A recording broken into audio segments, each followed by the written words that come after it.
Hey everybody, we're on another driving edition of the World's Okayest Mountain Bike Podcast. Got Kyle in the car. We just left Potosi. We're heading down to Ironton to do a little hike bike on Shepherd Mountain. See what's been completed since last time we were there. We're meeting the Sunday's Shred-Its guys down there for a Saturday edition of Sunday's Shred-Its. Sunday Shred-Its. Yep. Shred-Its? Yeah, check them out Instagram and Facebook and social media. So it's at Sunday Shred-Its. We're also going 40 mile an hour behind Dodge Ram. It's not pulling a trailer or anything. With its tow mirrors out. With its tow mirrors out. I don't know what's going on or why we're going so slow. But the topic of the day is, when should Klint buy a new bike? And also, should you, a listener, buy a new bike? The answer is yes. New bike day is always the best day. The other question is, should you ask Kyle for bike advice? Oh, that's what was happening there. Always. See, what you got to do with Kyle is give him a price range of what you're looking for, and then he will come back with a suggestion that costs twice as much as your price range. That's not true. That's absolutely true. Unless you come to me and say, I want to ride Shepherd Mountain with an $800 bike, and then that'll happen. Well, that would be a bad idea. Right. But you could come say, hey, I'm in the market for a $2,500 full suspension, and Kyle be like, well, let me show you this Trek Fuel EX 9.9. It's just $3,000 or $4,000 more, no biggie. But it's all carbon, totally worth it. So here's what happens though, is that I get customers that come in and say, hey, I want a full suspension bike. And then we start looking at bikes, and they're like, well, I'm going to add a carbon bar, and I should probably buy carbon wheels, and then we should do this. And I'm like, well, now you're looking at spending $7,000 on a bike you could have had for $5,000. And so that's how we end up there. I always try to stick to price ranges though, unless you're trying to spend $500 on a mountain bike, and then I tell you can't buy a mountain bike for $500. They just don't exist. Not a real mountain bike. And I'm definitely not an upgrade guy myself. I'm more of a find the build you want. It's highly unlikely that you will ever save money buying a lower spec build, taking parts off it, trying to sell them, and then buying nicer parts. No, you'll never save money. I just don't see that. That's just very unlikely to happen, especially right now, because good luck finding parts. But the market for used parts and bikes is better than ever. Right. So if you have a line on the new stuff that you want, you can get top dollar currently for new takeoff parts and bikes. Yeah. So here's my deal, and I mean, if I become wildly successful at my new job.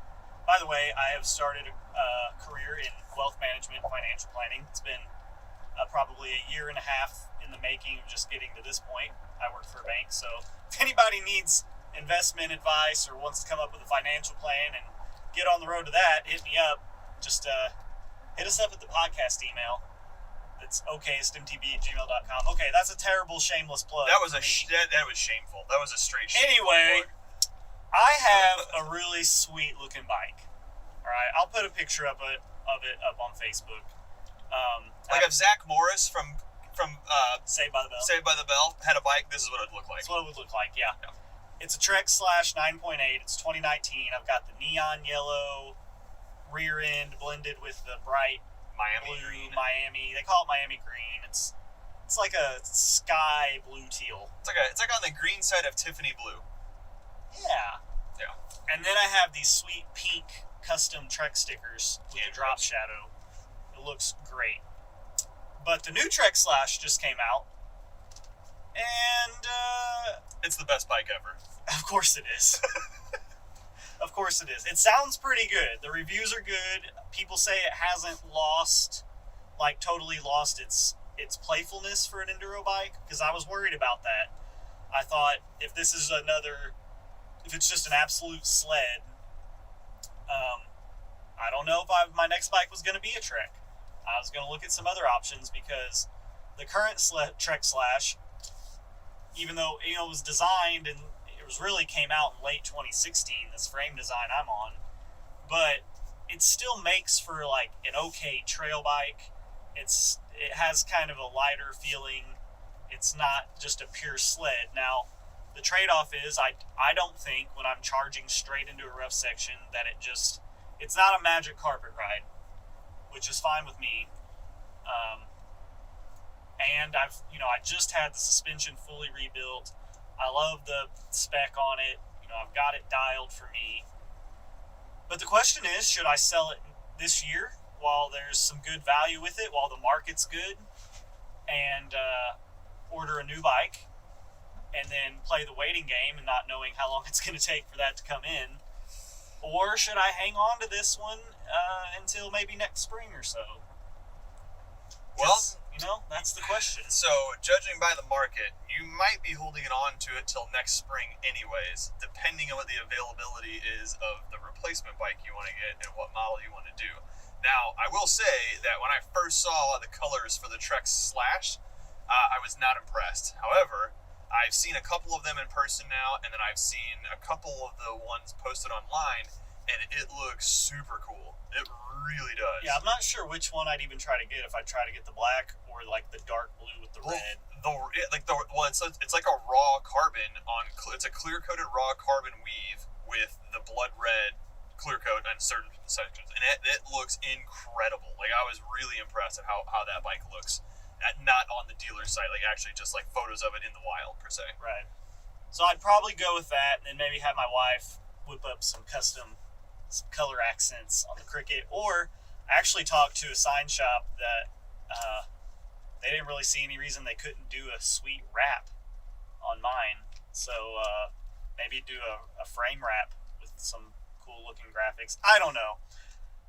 But the idea, though, is that you would be able to get into the newest of new and buy yourself another 2 to 3 years in that bike, because I don't think that is going to change, and I think that bike is going to be a front runner and a top of the industry for the next 2 years. Yeah, and so what makes this even more difficult is, I still probably would go with the Slash, because I think I could get the best deal on that for the parts. And it is a full-blown enduro race bike now, like no question about it.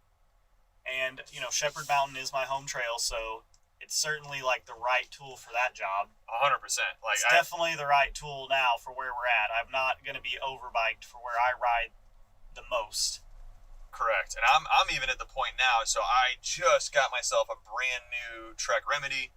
It's a 27.5 bike, and I've been on 27.5 bikes for, going on 5 years now, 4 years now, and I know that they are not as fast. I'm not real fast. Clinton and Ryan and the rest of the guys I ride with will tell you that, but I like having fun, and the 27.5 bike is more fun for me. However, after riding Shepherd and then seeing the spec and kind of what the build is on the new Slash, this might be my last year in a 27.5 Remedy. I might end up in a Slash for 2022. And I wish you had bought a Slash, because then all my questions would be answered, because what I would do is just ride my bike until you're ready to sell your Slash next year, and then buy your Slash, because it'd practically be brand new. And get a brand new Slash for half price at the end of the year. Exactly. Gosh. I was so hoping. I had so much hope that that's what would happen. But anyway, look, the new Trek Slash, there's a few things I was left scratching my head about. Now, our theory is this has more to do with supply availability than it does engineers saying this is the best thing to put on the bike. Mitch, the Trek guy on the Pink Bike forums, that was not his take. He was saying this is, what we thought was best. But it comes with 175 millimeter cranks. I run 170s. I don't have any desire to have longer crank arms than that. It comes with a new, the front chain ring is gone from a 32 to a 30, while the rear cassette range has gone up on the biggest gear to a 52. So my granny gear would be going from a 3250 to a 3052, which, while I think I would enjoy that because I don't want to use a ton of energy on the climbs and waste my legs, I feel like I'm going to be in the highest gear. I think I'm going to be in, behind the tape in a track stand ready to start my run, already clicked into my highest gear. with that 32th front chainring. I mean, I usually start in like third, maybe. Do you really? You third go out or of the gate fourth? third? Well, depending on where the start is, but of the stage. But I mean, I'll start that high for sure. Okay. And so I'm thinking I'm gonna be spun out before I even make it 30 yards down the trail. See, I thought that was a weird choice too. The 32 has been standard in the industry for so long, and now even with the 1052 cassettes, I'm personally even considering going to a 34 front for that same reason. And especially for me because I'm on a 27.5 bike. So I'm on a 27.5 bike with a 52 tooth rear cog. I don't see any reason at all not to be in a 34 or 36. But see, here's where I go.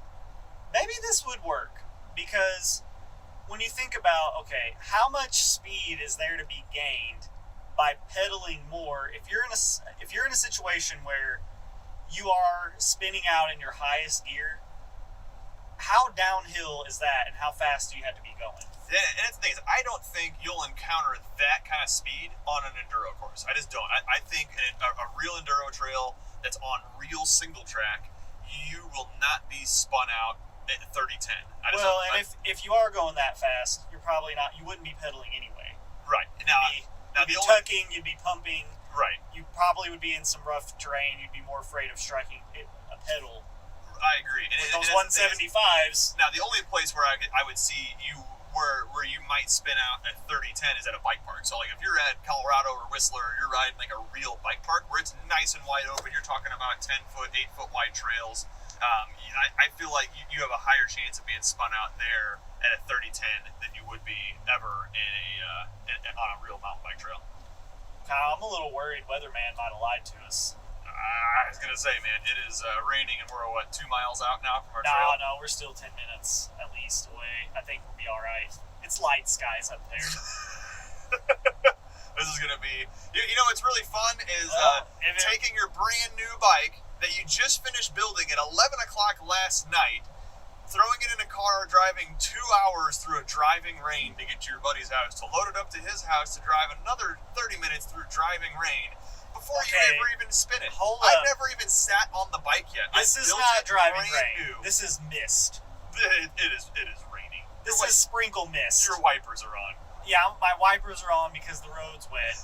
But to be fair, so I have Rain-X. I can turn them off if that makes you feel better. I haven't even put my butt on the saddle and clicked into a pedal on this bike yet. It is perfect, and it's already sopping wet, and I hate that. And we'll see what we get when we get to the trail. But man, I hope it's not wet at the trailhead. This is why, if you ever get a chance to buy a used bike from Kyle Krangle, just if it's the kind of bike you're looking for, do not hesitate. Do not hesitate because it will be pristine. It will have extremely low mileage on it. Yeah, I'll definitely attest that 3 of the 4 scratches on my bike were put there by Clinton. You know what I really need to make my decision is the rest of the trails down here need to be finished. Because what I have to remember is the trail that we keep riding is, at least for phase 1, it's the hardest one. It's going to be the steepest, roughest, toughest. But that's the race trail. Most enduro race trail that's here. So, while the new Slash certainly would be, I have no doubt I'd probably go faster on it down this trail. The new Slash is a podium bike. But the other trails, there really might not be anything to gain and maybe some playfulness to lose. Yeah, we'll see. I'm curious. I would like that new shock, though, man. I'm no more reactive. So there's a question for you, Clinton. So what is the kingest of king shocks right now for mountain bikes, from RockShox or Fox? Probably the Fox Float X2, I think, is still kind of, which I could put on the bike I have, but problem is finding one and not spending a ton of money. In the right size. And honestly, the shock I have, once I put that Meg on there, is pretty good. It's pretty good. It's pretty racy. I'm sure the Fox would make it more of a very smooth sled. What do you think I should do? So do you think I should keep my DPX2 that I have on this bike? For your bike and the way you like to ride, yes. Okay. I think the DPX2, from what I read, it gives you a little more of a playful support, poppy. Yeah. It's a little more bouncy. Yeah, that's how I like to ride. And you're not going to be doing a ton of just plowing. No. It's just not your jam. I'm not fast. Now, hopefully this green trail you've been working on is dry, because from what I've ridden of it, it's like it's your trail. Oh, really? We'll call it Kyle's trail. Man, that sounds terrible. Like that my trail's a green trail. Well, but there's a lot of there's a blue trail in it. You Okay. just have to go looking for it off the sides. It's a green with a blue off the edges and plenty of little poppy. Not even little. I mean, the very first optional jump is it's long. You Really? You have to go fast to get the distance to really land where you want to. Jump down into like a bowl, and Okay. then like steep uphill berm out. Okay. It's so fun. We'll probably session that because it's right at the top, and you can do it and just like go right back to the top without getting tired. Awesome. After I do. Hey, look, we're out of the rain. I do like me some A-line for sure. Okay, so here's some other options though for me. When we're talking new bike, it's very possible. It's possible, even though the wait time on these is also 6 months out, that we could be in the market for like a Transition Sentinel. It should be the same travel numbers as what I've got, but I don't think it comes with the new 38mm fork. Is it coming I'm not with a Lyric sure. or a 36? I think it comes with a 36, which would be fine. I mean, honestly, as long as I think 160 travel and below, I don't think the 38 mils. I've never ridden It's gonna anything in matter my as much. life where I thought to myself, I wish my 36mm stanchion fork was more torsionally stiff. How would you know? But then again, if you haven't tried both, you can't. No, Maybe it will feel like Totally. amazing, and you're like, wow, I didn't even know that Maybe that feeling was possible. Maybe it tracks way better, but I couldn't picture a bike riding any better than it has with my previous Lyric Ultimate or my Fox 36 factory fork that I've got now. Like that's the pinnacle of suspension forks. Well, people still think the Minion DHF is the pinnacle of tire technology. Sure. And I'm like, have you ridden anything else? Because Well, I'm excited to it's not see that great. because I do have a RockShox 38 Zeb Ultimate coming for my new bike. So I ordered it about 4 weeks ago. It will not come in until probably mid-October because the bike industry is just an absolute mess right now. And but Elephant Rocks is popping. man, look If at y'all that. have never been to Elephant Rock State Park, you've got to check it out. And if you're We coming, just watched about 25 motorcycles and 6 cars pull in there right in front of us. it's a good time. But yeah, no, I'm excited to try the 38. I have no need for it at all, but like the build that I have going on the bike, there was just no reason not to throw in the nicest RockShox fork I possibly could get. Why not? And because the bike came factory with a Fox 38 performance fork, and I'm sure it was a phenomenal fork. I'm a sucker for RockShox. They've been really good to me throughout my time in the industry, and I'm really looking forward to seeing what the Zeb has to offer. So which one did you get? Did you get the Ultimate or the... Oh yeah, I did the Zeb Ultimate. all those adjustments.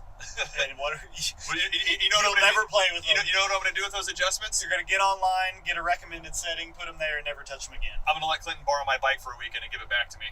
You won't like it. It'll Because be too every stiff. time I give Clinton my bike, it comes back with like 4 extra scratches, but the suspension tune is perfect. I did not scratch your bike when I rode it in a cross-country race. I don't think. He scratched it a little bit.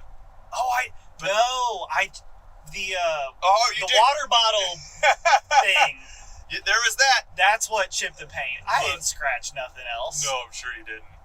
I don't think so. I didn't crash. If I scratched it, it was some kind of scratch that would have come from literally just riding. Yeah, no, yeah, it's Not right. not crashing, not No. hitting anything. Yeah, right. It's all riding scuffs and transport scuffs. But that's okay, because every time I get my bike back, the suspension's just totally dialed, and I love It it. is better. It I is refuse to just. If I feel like it can be better, I'm not going to sit there and go, Well, and that's the thing is, like, I've messed with it, and I think in my head I understand all the adjustments do enough to know what I prefer for the kind of trails that I like to ride. The problem is that I set all my suspension up for jump trails, and then I don't often get to ride jump trails because I prefer I like a lot of support. I like, a little bit slower of a rebound. I like a little bit more compression, a little bit more air. I like being able to pull back and push the bike around. And so I don't like having a soft suspension. However, I feel like your shock is usually like that. yes. But sometimes I feel like your fork's too soft.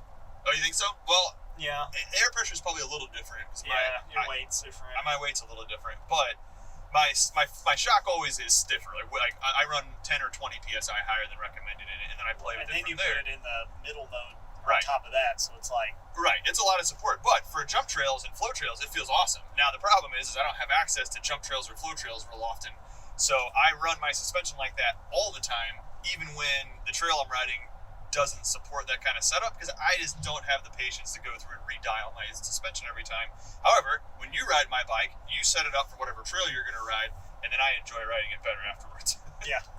Well, I mean, yeah, I had it set. I imagine you would have liked how I had it set after that cross-country race I did on it, because Now, I added a little more just to really keep it firm. Now, that's the only thing I liked about the setup on the bike. Everything else, I had to readjust. Seat position, handlebar position. Oh, I know. You still Lever have position. Your levers are at about a 65-degree, 70-degree angle right now. Dirt jump levers. They're dirt jump levers. Old boy rides flat moto levers. Mine aren't even flat. They're down a little. But, man, I think I would crash with your brake lever setup, because I wouldn't be able to find them. I'd be throwing my fingers out, reaching, pulling, and just grabbing air. Especially going down what we're about to go down. Oh, no We're way. going down When you're some standing, well, see, I think steep too. grades. You know what I think I've noticed too? I ride a lot heavier weight on the front of the bike than you do. Like riding position. When I'm riding and standing up, and maybe that's because I've got such a long torso and short, stumpy little legs that like more of my weight ends up over the bars. Yeah. So I end up, my body position is way further ahead than you are when descending. See, I probably, when I started riding mountain bikes, I rode that way, but the problem is on a mountain bike, it's slow, because every time you hit a bump, it slows you down to have your weight more in the front. Like, it literally will slow you down. It's just faster to try to get your weight back. Now, in the corners, I'll get up there and make sure the front wheel has plenty of traction, but in general, just a straight line and stuff, it's slow to have your weight in the bars. And I had to like consciously practice that for a long time. No, totally, and I know that it is. Because motocross on a 450, like when you get on the gas, you have to get some weight up front, or you're just gonna wheelie out. See, I don't have the consistent core strength to ride in that body position. I have to support my weight with my arms every time. All right, so if I could get my hands on Transition Sentinel, which is now 150, 160, let's say I can get a similar spec. Well, here's the thing. So at a similar price. Even if you're looking at a Transition Sentinel, what should I do? I don't think the availability is going to be there. I think you'll have a much better chance of getting into a Slash than you will a Sentinel. I think you're right. As far as timing goes. I mean, there's a lot of things about the new Slash I really like. Not least of which is the storage compartment and the new fork. I'm kind of pumped about that. And the new shock. Right.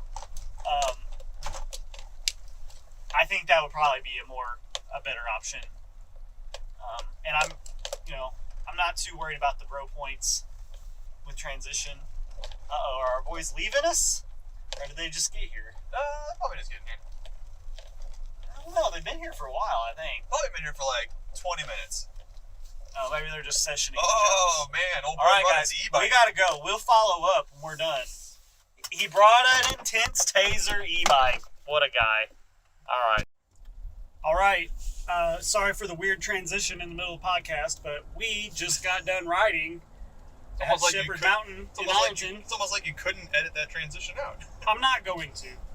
We do raw podcasts here, unfiltered, unedited, unplanned, that's for sure. Unprofessional. Very unprofessional. But did we say we were the world's most professional podcast? No. No. It's in the title. We are the world's okayest mountain bike podcast.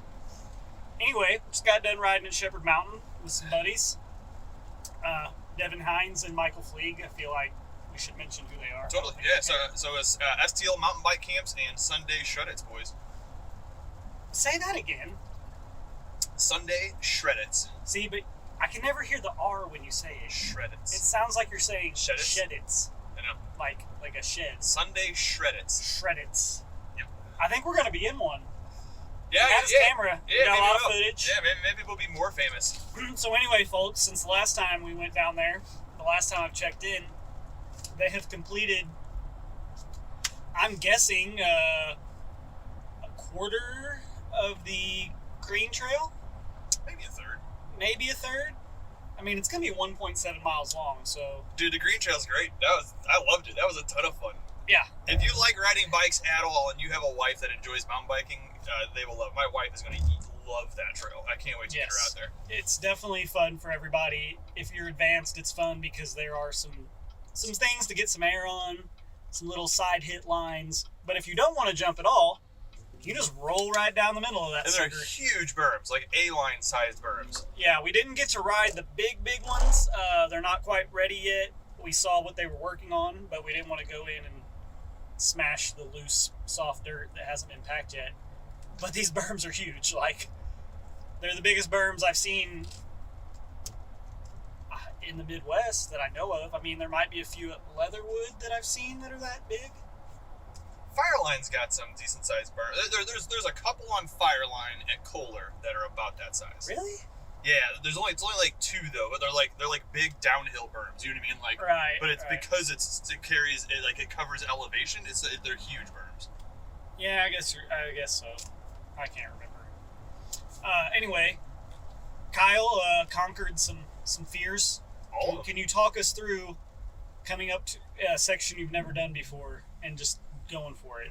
Yeah. So last time we were out, there was like a drop, and it's an off-camber, loose, rough run-up to it. So like you really don't get eyes on it until you're coming off the edge of it. And so it's not that big of a drop. It actually looks really fun. It has like a nice catch and everything to it. The problem is that when we did it last time, I was blindly following you, and I was watching your tire more than the trail. And so by the time we got to it, I was just not in a body position to hit it, but I knew I could get it. So this time I just rolled through, hit it clean, felt great. And then the other one that I didn't get last time that I didn't think I would get today is this really, really steep rock roll. And you kind of just fall off of this, and it's such a steep, there's no landing. It just continues to be steep all the way down onto a sheer rock face and like on a big like just planter kind of rock. It's huge. Yeah, and then I came through. I'd done it a bunch of times, so I wasn't worried about it. But turns out I found myself riding a line I've never done before today, because as I came around this super steep left-handed turn, the line I usually take where the trail normally spits you out, there was a guy there with his bike and his front wheels sticking completely in my line. So I had to Sam Hill foot out, whip the bike way to the inside, which actually turned out to be pretty smooth. Yeah, I didn't know old Race Pace here was going to keep on moving through the trail. I thought we were all stopping to watch and session. I'll be honest with you, I don't ever feel like I'm trying to go faster on that turn. What I did today is that's me just trying to make the turn. So maybe my brakes are bad or something. I don't know. I stopped like 10 feet further up the trail, because you're right. I mean, like where I was sitting at was probably not a great place to be sitting, because I was still definitely in the catch portion of that. But I came off that feature so slow that I was able to just real simply stop there. So I've probably done that turn 8 times now. Okay. And the first 7, my bike would have went straight through your front brake. And today you were there, and so I just threw the inside foot out and threw the bike on the edge of the tires, and turned out that's a much better line, because usually what happens if I have to throw a foot out is, my outside foot's down and there's a bunch of big chunky rock everywhere. I usually end up pedal striking trying to get my foot back in, but you sent me so far inside that it was smooth that I didn't pedal strike anything. We'll call it line coaching today. We were line coaching. Appreciate that. But I was sketched out about that, because like that feature is just it doesn't ever finish. Like it's not like after you do the drop then it's fine. It's like, no, you roll off the drop and then it's still super, super steep and loose. Into more steep and loose, and it's like 30 feet down the trail before you get somewhere where you can like comfortably relax your body position. And so we've got one of our local boys came down and wrecked on it like 2 or 3 times in a row. It not super bad, but like it looked like it hurt. And so today when I came down, he whacked his head that first time. Oh, did he? Pretty sure he landed on his head. No, so I kept playing that in my head, and then Mike rolled it real clean. I mean, just rolled it real clean all the way through, looked super controlled. And I was like, man, I can ride like that. So I felt great. It was really fun to get that feature. And then the 25-foot doubles down at the bottom are good, too. Them are big jumps. Yeah, you did. I knew those would be fine for Yeah, you. those are fun. I didn't. When I was standing on them though, They look huge. They When you're look- standing there, they look like they're long distances, which I guess they are. they for are. mountain That's like bike 20. jumps. It's like a 25-foot gap at least on a couple of them. Yeah, that downhill, the step down, It's it's got long. yeah. Like, No, they're 25-foot at least jumps. I mean, it's and you got to be going really fast. So like me and Devin were talking, and it felt like trestles. It felt like trestles or like legit downhill jumps where you have plenty of speed. You don't have to shake speed at all at the jump. Whereas most jumps, at least anything we're riding in the Midwest, even if you're going to get it, besides the big like crabapple hits types things that they have out at Passion Play, everything else that we ride, you've really got to almost speed check for the jump. You know, I mean, if you want to catch a transition or you plan to just overshoot, and the lips feel really good. But these jumps were legitimate, like just how fast can you cook, and they're built in a way that you really can't overshoot them. I mean, like it's not possible. It's how fast you want to go, and then how high do you want to pop. But they were good, really good 3 jumps, and I think that shark fin after it's going to be a blast too once that gets finished once it's up. ready. Yeah. No, that was a fun ride today. Yeah, I know. So when I came out off the cannon log, I went into down through the hill, around the turn to the next jump. I've done it before with my GPS on.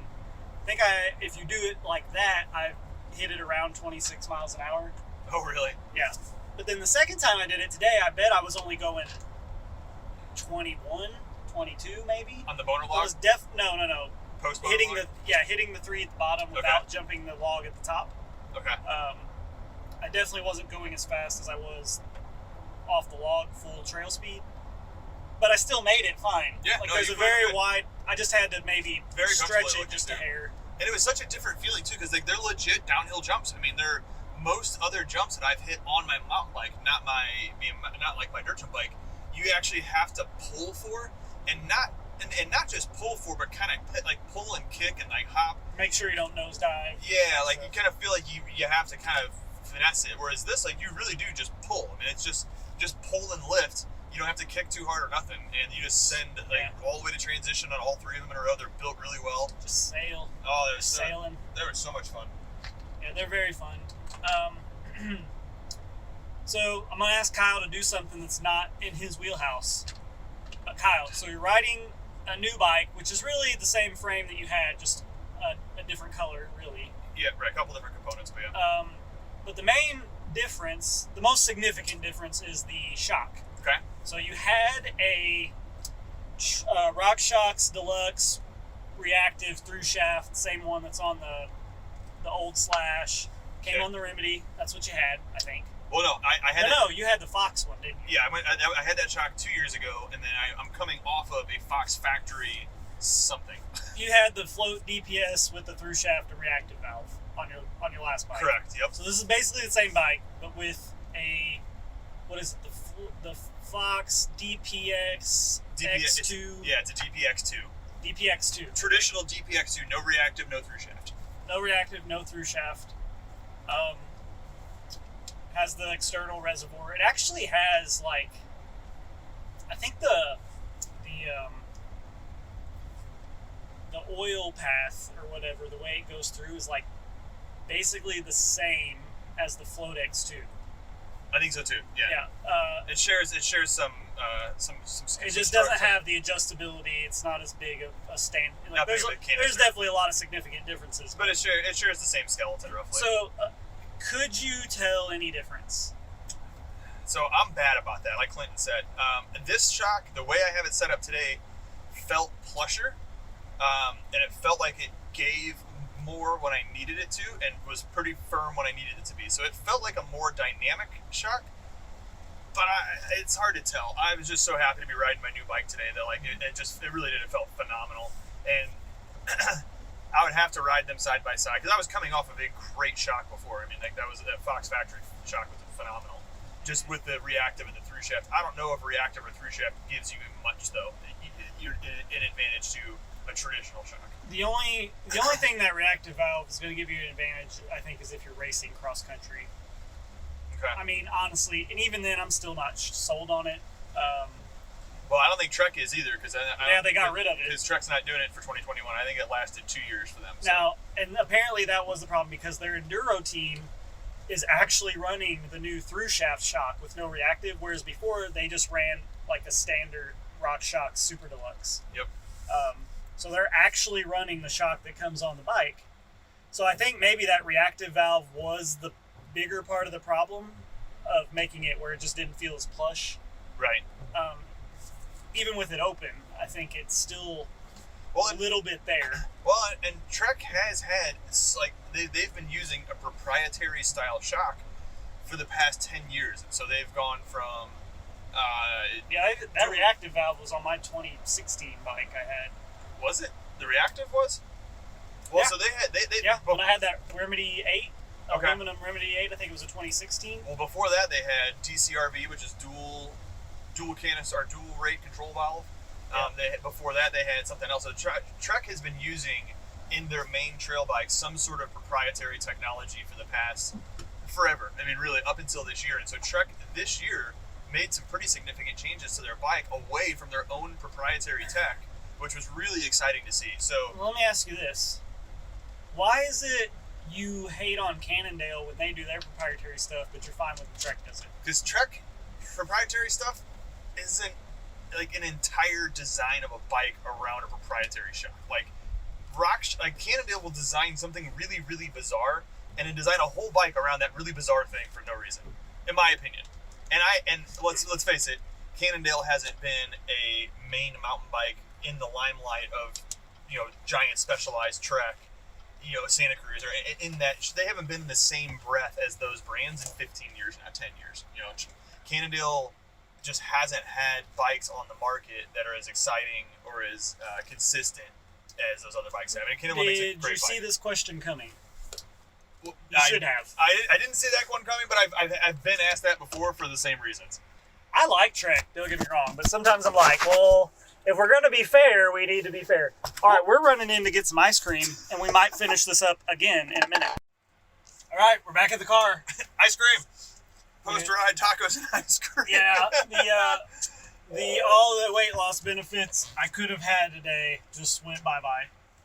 I'm probably going to gain weight, even after all that work. We might have burned 2,000 calories, but we ate 6,000. Well, I had to try the new cinnamon bun ice cream, because I love cinnamon. It's not what I thought. It's not as good as I was hoping. I want my cinnamon ice cream to look like chocolate ice cream, because it has so much cinnamon in it. That's my jam. This is just vanilla ice cream with some pieces of a cinnamon roll in it. It's okay. It's not that special, though.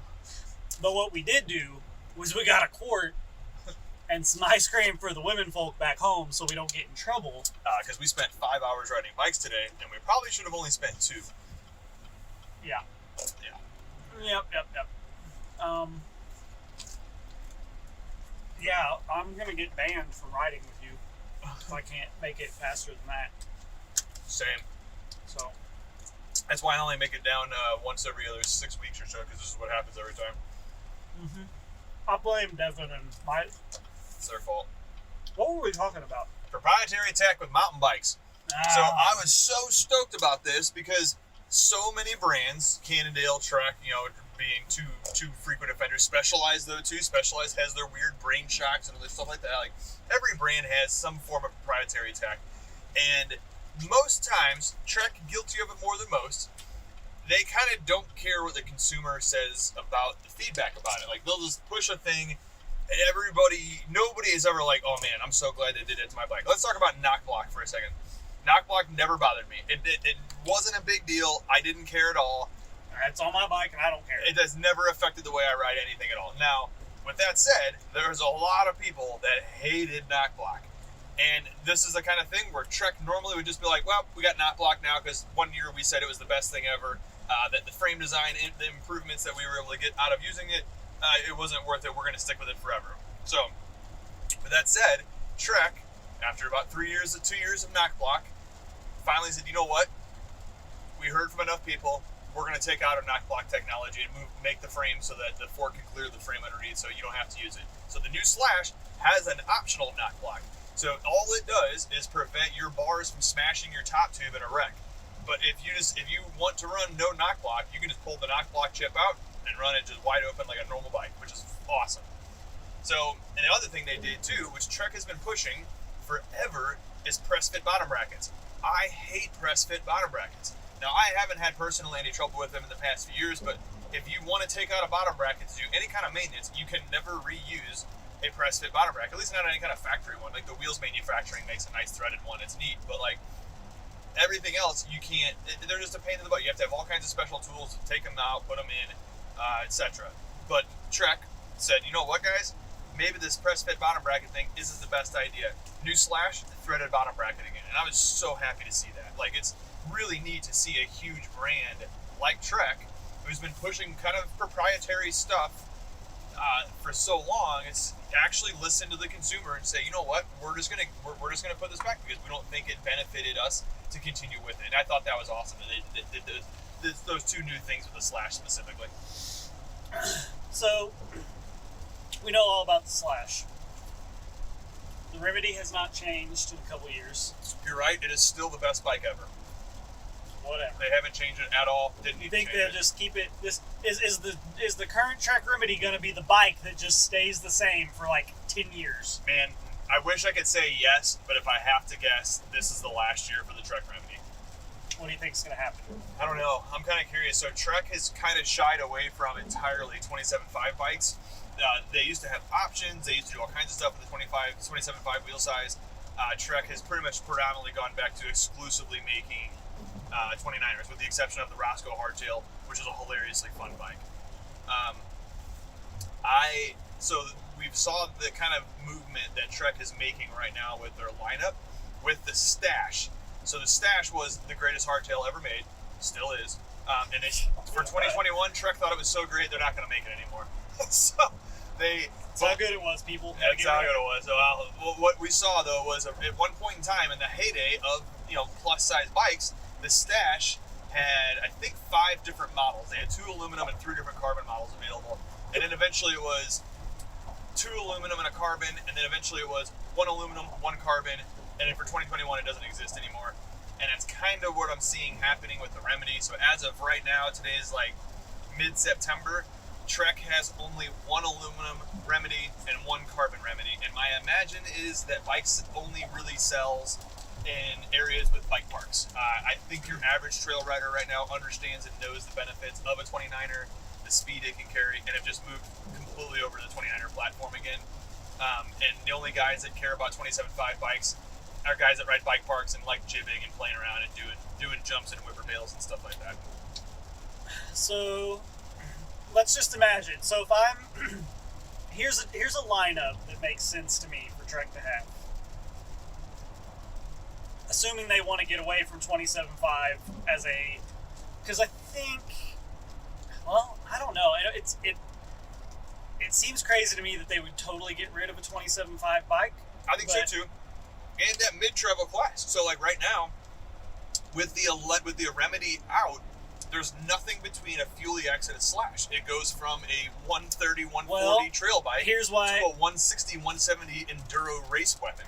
And that's a big gap in there. You know what I mean? Is it though? I mean, okay, let's think about, here's Trek's lineup now. We've got, as far as like their advanced bikes. So there's the Super Caliber. Well, there's the Pro Caliber Hardtail. And the Super Caliber. So that takes care of your like tried and true cross-country race. Yeah. What I could see him doing is going with the top fuel. What's it? 115 rear travel? I think it's 120? I think it's 110. I think it's 110. It's 110, 120. 110, 120. Yep. And then okay, leave that alone. Right. Leave that alone. Maybe make it a half a degree slacker up front. Maybe half a degree. Then you've got your downcountry bike. Take the current Fuel EX, give it the Norco optic treatment. So don't bump up the travel, but make it a little more playful than what it is. Now I haven't ridden as a trail, or just keep it as your all-around trail bike. I don't know that it needs more travel. Maybe make it 140, 140, or just leave it 130. Shoot, leave it 130, 140. That's fine. There's nothing wrong with it. And then your Slash, I don't think you need a bike in between those. I really don't. I don't think. But the thing is that right now, the $9,000 Trek Slash 9.9 is a 32-pound bike out of the box. And like, I think between the Fuel EX 9.9, which weighs like 26 pounds, to a 32-pound race weapon, I think there's got to be something in there for the trail rider who travels a little bit outside the Midwest. So here's what they could do that Specialized has done. Now, this isn't a lightweight option, but Specialized has come out with a new bike. Can't remember what it's called. It only comes in one spec. It's aluminum. It's like a 140, 150, or 140, 160 29er that's made for like bros who want to trail ride, race enduro. It's going to be their only bike, but it's a basher. Right. But it's not a super long travel. Right. And that's kind of what the Remedy feels right now. And so there's a chance. Yes. So you could do the Remedy with 29-inch wheels, basically exactly as it is, and there you go. Right. And I would be really surprised if they axe the Remedy. So like the Remedy is really what started the transition of Trek into big travel 29ers back in 2014. So I had a Remedy 29 back in 2015. And it won Bike of the Year across the board. Every magazine and online publication said this is the best bike we've ever ridden. And the Remedy caught that award for many years in a row. So like, there's a lot of accolades and R&D into the long travel 29er platform that they sprouted with the Remedy. So I'd be really surprised to see the Remedy disappear entirely. I do expect next year to be a totally different bike though than what it is currently. Maybe they'll give you a mullet option. Like, this is like for the fun. You're not a hardcore serious racer that wants a Slash that's literally about giving you the fastest time top to bottom, but you want a bike that's made to go downhill in jib. Right. Basically. Which is what the Remedy is now. Which is what the Remedy is now, but maybe with a mullet setup. See, I can see them doing that. I can see Trek has done weird stuff like that before, and Trek has actually had mullet bikes out of the gate 12 years ago. Dude, they could do a 150, or even like they could do like a 150 mullet bike. Yeah. That bike would be a blast. And they've done it before. Trek was the first company ever to do a 69er. And they had a 26 rear, 29 front hardtail back in 2008 or 2009, and it had a dual crown fork. It was a dual crown, an inverted stanchion 29er fork on a hardtail. And it didn't sell real well because it was way before its time. But it was cool that they did it. So it wouldn't surprise me to see if Trek did something like that with the Remedy. Hey, if I'm going to keep my bike, at least until next spring, if not later, if I can get my hands on a Fox Float X2 for... What would be the cutoff? Like, that's a good deal. Let's say it's used, but someone's like, it's just been serviced, like full rebuild. It's the updated version with it's not like 3 years old where the cans used to explode because they had too much pressure. I can get the hardware for it. I think that right now, if I could change one thing on my bike, it would be that shock. Because I do think it's still not plush going through all the gnarly stuff. But if I make it plush, I can't make it progressive enough and get the bottom out resistance I need. Because I still bottom out. It's not like I've got it super stiff, but it's just not quite... I still don't think it works as good as that Fox would. So, here's the question. Just run what I have, because I don't foresee any enduro racing happening for me until next spring anyway. So I don't need a great shock, because the only way I would spend the money is if I was wanting to race it. And there's just no races on the schedule that I would need that. 2020 is the word.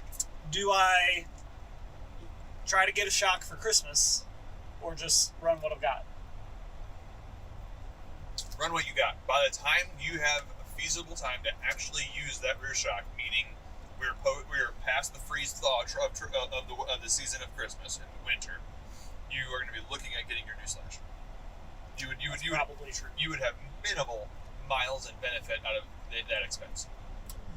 This is probably true. And it would increase the value of your bike when you sold it by 0. Nobody cares. Also true, yes. Do people care that my bars are 750? Yeah. No, they shouldn't. Because it's the best width for a handlebar. I just sold a bike, and the guy never even asked what the bar width was. He didn't care. People, you don't need 800 millimeter bars. Unless you are over 6'6". Let's talk about then maybe. Let's talk about something else for a second too. So in that neighborhood, I love building bikes. I love everything about it. I love everything about the part selection, choosing what you want, ordering the parts, getting them in, buying a bike, tearing it down, rebuilding it. I love everything about it. You know what I hate? Cutting handlebars. Cutting handlebars. I hate it. It's not that hard. You hate it because you buy carbon bars. I buy carbon bars. I have cut aluminum bars before. As long as you have the tool, it's not hard. Easy. No, it's not. No, like using a saw is easy. The idea of using a saw on a $10,000 mountain bike, I hate the idea of that. And then remember, you're only using a saw on a $60 handlebar. Or a $160 handlebar in my case. Well, that's dumb. If I had the option to build a bike, and they say, okay, you're gonna get pricing on this bike as if it's a full build already, so it's not going to be astronomical, but you can save money if you spec down. I'd start with a Trek 9.8. I would save whatever money I could going back to an aluminum bar, and if the stems are cheaper, I don't know, whatever. That's about it. That's about it. I'll tell you what else I would do. I mean, I'll say one thing I'm doing for sure is, this bike, I put a 200 millimeter rotor out back. Mm-hmm. I am definitely keeping that for the next bike. I'm going to throw the 180 back on to sell it, because that's what it came with. I'm keeping the adapter and the rotor, and it's immediately going on whatever bike comes next. We can talk about brakes real quick, too, because my first time ever throwing a leg over this bike that I just rode today was on one of the steepest, gnarliest, loosest descents I've ridden in the past 8 weeks. And I have a set of brand new SRAM code brakes. Didn't even cross my mind. They've got race pads in them. They've got metallic pads. So, I thought for sure that these things were just going to fight. Pads? Yeah. Mine are organic. So, I was like, I have no questions at all about this is going to work. However, I forgot that you have to bed in new brakes, just like a race car. Especially metallic. So I go pitching down this trail, chasing you, and only had front brakes for the first probably a couple 100 feet of steep and loose. And I was puckered, to say the least. Oh, that trail. Good way to bed them in, though. We got to figure out how to make people not go off in the water drainage on that. I'm sure they'll sort it out. We got to figure out how to get the top of it. Oh my gosh. So, say a prayer. It takes an hour how to get up there. Say a prayer for our buddy Dave. Oh, man. He is the most dedicated to mountain biking progress I know person. He has been for zero money, zero personal benefit. He has made not a dime. He spent a month living down in Ironton in a little bitty camper shell, volunteering all his time to build the climbing trail. He took a break in August because it was blazing hot, and his plan was to come back basically this week to finish cutting in the climbing trail. Yay! But poor Dave, he was demoing a bike. The suspension was set up just a little too soft for him. He cased a jump, and turns out he broke his tibia down by his ankle. So Dave's out, and honestly, I'm not really worried about the climbing trail because whatever, it'll get done eventually. Poor Dave, though, man. But poor Dave. Oh, that's terrible. No, now, Dave has poured so much into the St. Louis mountain bike community here, especially in the past 24 months. Dave got back into biking within the past few years and has just really made it a focal point of his existence to contribute in any way possible to the mountain biking community. Not personal Dave anything. Dave, it's been great, and especially the Ironton project, the Eureka project. I mean, any mountain bike project that you've gotten to ride around the St. Louis area that's been done in the past couple of years, Dave has been some way on the back way of doing it. So we're definitely hoping quick recovery for Dave. Here's another random thought. This is the most random podcast we'll ever do. We had no plan, people. We're just we're together. This rarely happens. We should start recording. Isn't there another guy usually on here? Yeah, what happened to Ryan? Oh, Ryan. That's his name. Okay, yeah, I forgot about him. I think Ryan was going to go steal some handlebars from my house today, actually. I think so. I know with the weather, the way it did, I thought maybe I'd end up coming to you to ride the pump track, but right. I think it's raining a lot more up there. It was dumping when we left. Anyway, I want to say a few words about e-bikes. If you ride an e-bike and you plan on riding it downhill, My suggestion to you is get the biggest, gnarliest, meaty tires you can for the reason of you can brake harder. Our buddy Devin, I hope he listens to this. I'm not talking behind your back, Devin. No, I made fun of him in person for this, but he's on an intense taser. sweet bike. It's a sweet bike, but it's heavy because it's an e-bike. It's like 52 pounds or something like that. He's rocking high roller 2s on his e-bike. He has the most mellow, low-profile tires of anybody on the mountain today, and he's on the heaviest bike. And gravity was in his favor coming down. And that bike picks up some momentum. Man. Oh my! There were several times I thought he was gonna die. It was just full steamrolling, just barreling down the trail, man. Bigger knobs break better. Just keep that in mind. However, that being said, that thing rolled fast. He definitely rolled.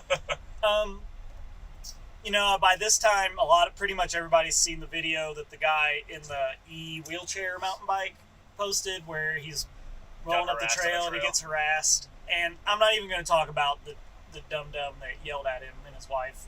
My prayers are that was staged, but I don't think it was. I don't think so either. It looked legit. However, e-bike haters need to get a life. Especially, of course, I don't see it coming much from the enduro crowd. Doesn't seem to care. No. But if you are a gravity-oriented person, that's your jam. An e-bike is not an advantage going downhill. It's not. I mean, unless it's a super smooth, wide-open flow trail where you can build tons of momentum, but you don't need to pedal. It's not an advantage. No, well, Devin brought the e-bike today because he was thinking we were going to go up the climbing trail. He thought we were going to go up either a fire road or a climbing trail. And he was bringing all his camera equipment to get some shots on the way down. So Devin had a hard time pushing a 52-pound bike up straight up a black trail. And up, an hour up a double black hill. We pushed straight up the steepest trail on the hill. Is it 650 foot elevation? He couldn't find the walk button that's supposed to help push the bike for you. So he had the worst climbing experience that anyone has had on that hill so far. He was gassed. I was laughing a lot, but also I did feel bad for him. We'll make sure we get the we'll make sure we get the Jagged Axe boys to get a shuttle for us next time. Well, he should have said, "I'll see you boys at the top," and just taken the road. That would have been the move. I'll see you guys up there. Take the Jeep road. Whatever. Right. Well, poor Devin didn't have the option. He didn't even know where that was. He didn't even know. We didn't even tell him. That was terrible of us. That's why I should have told him, but I thought he had the walk button, and it would have been okay. Well, he does have the walk button. We just did not use it. We just couldn't figure out how to use it. Yeah. Okay. Well, we're almost back home. Thanks for listening. Sorry there's not a beginning, middle, and end to this. We do want to record some more podcasts, though, and I think we're looking for topics at this point. We need topics. You all need to email. What do you guys want us to argue about on the next podcast? okayestmtb@gmail.com. Look us up on Facebook. Post comments on Facebook. Tell us what you want to hear about, because we're not professional podcasters. We don't make any of this. We do it for fun, and we like doing it, but if you want good content, we need your help. All right, thanks for listening, everybody.